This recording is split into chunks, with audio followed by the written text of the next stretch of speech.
Olá, queridos e queridas, boa noite, né? A madrugada praticamente, meia-noite e 6, aqui no meu relógio.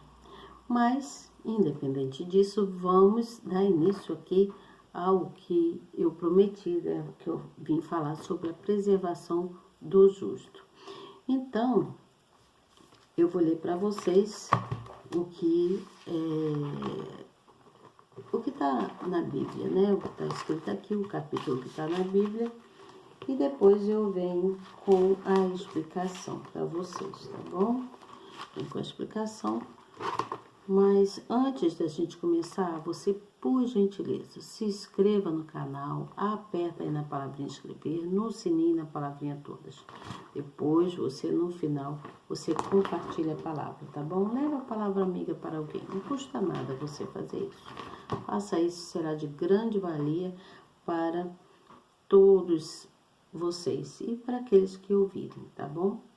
Não repare o meu estado, gente, olha, eu cheguei, desde a hora que eu cheguei, eu não consegui ainda, eu só consegui resolver algumas coisinhas daqui, né, de alimentação, para mim, para minha irmã, e depois eu tava lendo aqui, estudando um pouco, também escrevi algumas coisas minhas, né, e aí só agora que eu tô conseguindo entrar aqui para falar com vocês.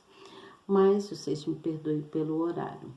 Independente disso, eu gostaria muito que vocês compartilhassem a palavra e prestassem atenção no que eu trago aqui, tá bom? Preste atenção, que é de grande importância.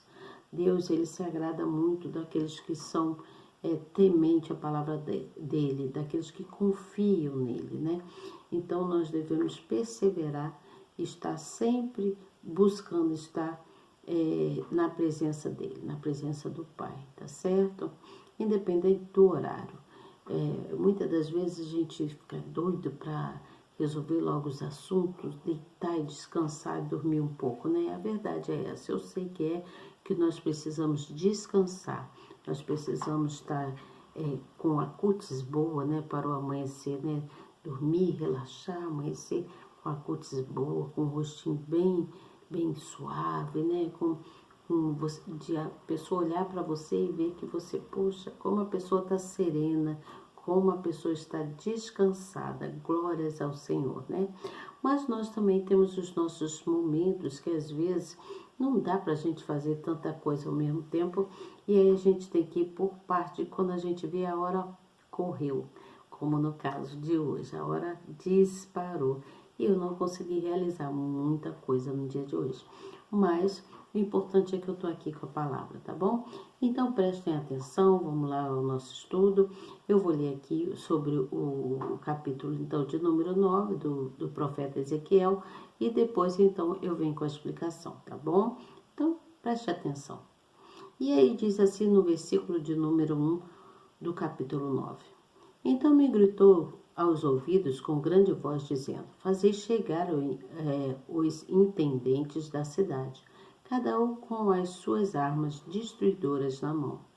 E eis que viam 6 homens a caminho da porta superior, que olha para o norte, e cada um com a sua arma destruidora na mão. E entre eles um homem vestido de linho, com um tinteiro de escrivão à sua cintura, e entraram e se puseram junto ao altar de bronze. E a glória de Deus de Israel se levantou de sobre o querubim, sobre o qual estava indo até a entrada da casa, e clamou. Deixa eu virar aqui a página. E clamou. Parou aqui em clamou, né? Que a folha é tão fininha que quando eu vou virar a folha, eu tenho dificuldade. Vamos lá. Vou seguir. E clamou. Cadê? E clamou ao homem vestido de linho, que tinha o tinteiro de escrivão à sua cintura. E disse-lhe o Senhor: Passa pelo meio da cidade, pelo meio de Jerusalém, e marca com um sinal as testas dos homens que suspiram e que gemem por causa de todas as abominações que se cometem no meio dela. E os outros, disse ele, ouvindo eu, passai pela cidade após ele, e feri, não poupe o vosso olho, nem vos compadeças. Matai velhos, jovens, virgens, meninos e mulheres, até exterminá-los, mas a todo homem que tiver o sinal, não vos chegueis, e começai pelo meu santuário. E começaram pelos homens mais velhos que estavam diante da casa. E disse-lhes, contaminai a casa e enchei os átrios de mortos. Sai. E saíram, e feriram na cidade. Sucedeu, pois, que, havendo-os ferido e ficando eu sozinho, caí sobre a minha face e clamei e disse, ah, meu Senhor, Deus, dar-se-á caso que destruas todo o restante de Israel, derramando a tua indignação sobre Jerusalém? Então me disse, a maldade da casa de Israel e de Judá é grandíssima, e a terra se encheu de sangue, e a cidade se encheu de perversidade. Olha o que ele diz, que a cidade se encheu de perversidade. Porque disse, o Senhor abandonou a terra, e o Senhor não vê. Pois também, quanto a mim, não poupará o meu olho, nem me compadecerei. Sobre a cabeça deles farei recair o seu caminho. Minha vez, estou ficando embaçada. Eis que o homem que estava vestido de linho, a cuja cintura estava o tinteiro, tornou com a resposta, dizendo, fiz como me mandaste. Então, amanhã dou continuidade ao capítulo, tá bom? Então, vamos entender aqui, para que a gente possa ter mais clareza, não é mesmo? Mais clareza. Deixa eu ver se eu consigo ler aqui essas letras tão miudinhas. Hoje tá a minha vista. Tem dia que é só o Senhor mesmo na minha vida. E aí diz assim no versículo de número 1 e 2, que fala sobre os 6 anjos, né? Com a aparência de homem, são escolhidos para executar a sentença do Todo-Poderoso. Cada um portava uma arma nas mãos para colocar em prática a ordem de Deus contra os ímpios de Jerusalém. Então Deus tinha enviado esses anjos, né, para guerrear contra Jerusalém. Seria tudo destruído. Junto a eles estava o 7º anjo com vestes de linho, ou seja, com vestes sacerdotais. Sua posição superior aos demais é destacada, pois ele carrega um estojo de escrivão na cintura. Há 2 possibilidades para a função desse instrumento. Primeiro, o anjo registraria os fatos. E segundo, ele mostraria a separação dos fiéis dos infiéis. Você entendeu? Aqui já está falando claramente já o que a gente já entendeu, né? Só de a gente ler esse pedaço aqui, nós já entendemos. E aqui eu faço sempre um esboço. Eu tô aqui, ó, com o meu caderno. Eu faço um esboço. Eu faço um resumo bem pequeno daquilo que foi lido. Tem mais coisas que eu poderia ler aqui, mas para adiantar, né? eu vou já falar sobre aquilo que eu entendi sobre o esboço. Então, o que acontece nesse capítulo de Ezequiel? Aconteceu o julgamento, né? E houve lá a destruição da cidade de Jerusalém, que Deus enviou aqueles anjos todos já preparados com suas armas, né? Para destruir devido à maldade lá do povo, para destruir a cidade de Jerusalém. Então Deus, ele é tão fiel para com todos nós, para com todos da época, ele foi tão fiel que ele marcou, algumas pessoas, né, aqueles que tivessem o sinal na testa, né? Então ele marcou com a sua luz, ele marcou com o seu selo aqueles que eram fiéis a ele, que eram homens e mulheres tementes, homens, mulheres e crianças. E aqueles que não eram, aqueles que não tinham o selo do Senhor, que não tinham essa comunhão, que não tinham a luz, que não eram marcados, estes sofreram consequências devido à destruição de Jerusalém. Mas os injustos, né, os perversos, presta atenção, os injustos, os perversos, os invejosos, os maldosos, né, todos os ímpios, eles ficaram,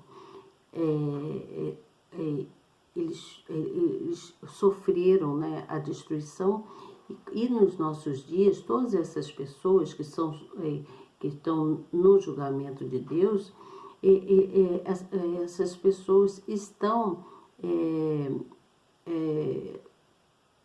sujeitos à destruição também, né?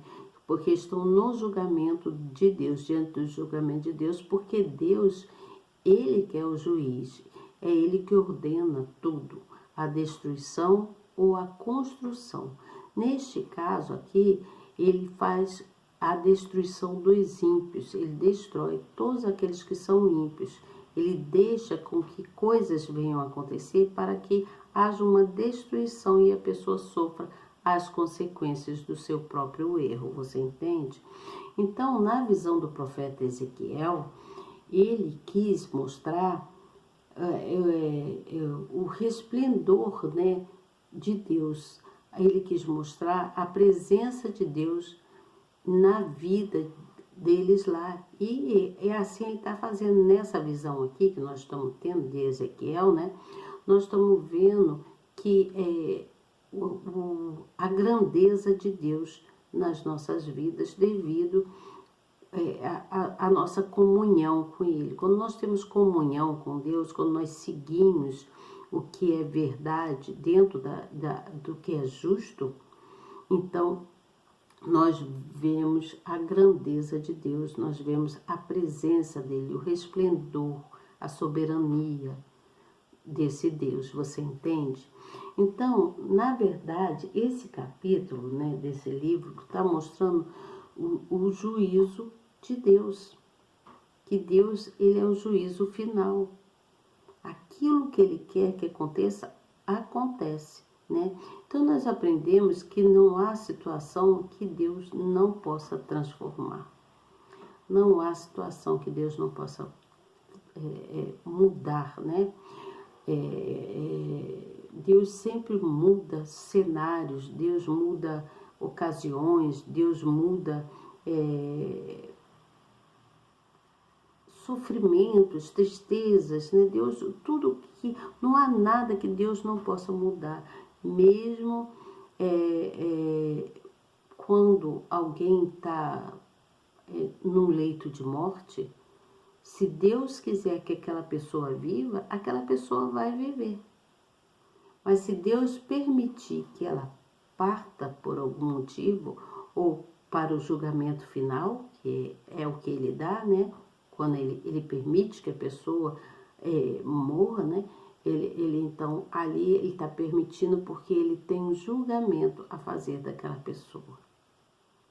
Você entende? O julgamento final é de Deus. Ele muda todo o cenário, ele muda toda a história daquela vida, de qualquer situação. Ele transforma qualquer situação. Você entende o que eu estou falando aqui? Então, o que eu quero dizer para vocês é que quando nós permanecemos firmes, voltados para a glória do Senhor, voltados para a glória do Senhor, Deus, Ele envia anjos fortes para nos ajudar se você estiver voltado para Ele. Mas Ele também envia anjos para guerrear com o mal. Ele envia anjos para guerrear com o mal, anjos poderosos, Ele envia sim para guerrear com o mal, porque às vezes o mal vem para nos destruir e nos levar por caminhos que vai nos trazer grande tristeza, grande dor, grande sofrimento e muitas lágrimas. Então, quando você ouve a palavra de Deus, quando você clama a Deus, nós devemos ficar atentos em ouvir o que Ele tem para nos falar, para que a gente possa prosseguir no caminho que vai nos conduzir o melhor. Deus é sempre o melhor, você entende? Ele é sempre o melhor. Não há assim, desculpa, é que tá caindo aqui de novo o meu celular. Não há coisa melhor do que nós estarmos na presença do nosso Pai, Porque Ele é justo e faz o melhor nas nossas vidas. Ainda que a gente esteja achando que Ele não está trabalhando, que Ele não está vendo, Ele é onisciente, Ele vê tudo. Ele sabe todas as coisas. Por mais que a gente pense que Ele não está vendo nada, Ele está vendo. Todo poder, todo domínio é dele e é para com Ele, E quando nós fazemos alguma coisa, quando nós somos fiel a esse Deus, Ele marca a gente com a luz dele, Ele nos marca quando nós somos filhos escolhidos, temente dele, Ele nos marca com o selo dele, para que nada venha nos acontecer. A gente pode balançar, vai para um lado, vai para o outro, fica balançando, mas a gente não cai, a gente segue no destino correto, que é estar ouvindo, crendo e guardando a palavra do Pai.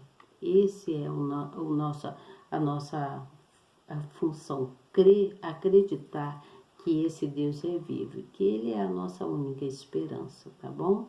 Amanhã eu venho dando continuidade para vocês quanto ao capítulo 10, Dando continuidade aqui do capítulo 9, mas no capítulo 10 já vai falar sobre a segunda visão que Ezequiel teve dos querubins, Depois ele vai falar que quando ele olha ele olhou para um determinado lugar, ele então firmou a vista dele e viu ali o querubim. Amanhã eu venho explicando isso melhor, que eu vou ter que ler, eu vou ter que parar, ler, entender, fazer o esboço para um resumo, Quando eu digo esboço, é fazer um pequeno resumo para trazer para vocês, tá bom? E aí a gente vai dando continuidade até que a gente venha concluir todo o livro do profeta Ezequiel.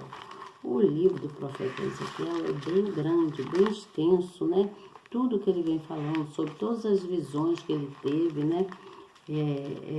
ele vem descrevendo no livro de Ezequiel, vem falando bastante coisa. Nós vamos chegar lá na história dos ossos secos, na restauração do templo, do santuário. nós vamos por um bom caminho aqui, acompanhando aqui a escrita, né, do profeta Ezequiel, que vai até o capítulo de número 48, que fala sobre os termos das 12 tribos. Olha que bacana, devemos prestar bem atenção nisso, tá bom, gente? Daqui para diante a coisa só vai crescendo e cada vez mais nós vamos sendo influenciados, né, de uma forma bem específica, né, a andar no caminho do Senhor, tá bom? Até amanhã, se Deus quiser, que Deus abençoe grandemente. Creio que vocês já devem ter orado. Eu já fiz minha oração com o meu bispo amado. Espero que vocês também tenham orado.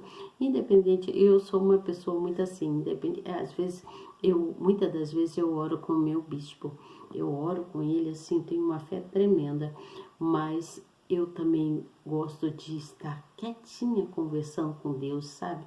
Eu me tranco no meu quarto e ali eu me abro com o meu Deus, porque eu sei que só Ele é capaz de fazer o impossível acontecer na minha vida, tá bom, gente? Até amanhã, se Deus quiser. Espero que vocês confiem nesse Deus dessa mesma forma que eu confio e para que a gente possa prosseguir no melhor que Ele tem pra gente, tá bom? Boa noite para vocês e até amanhã, se Deus quiser. Tchau.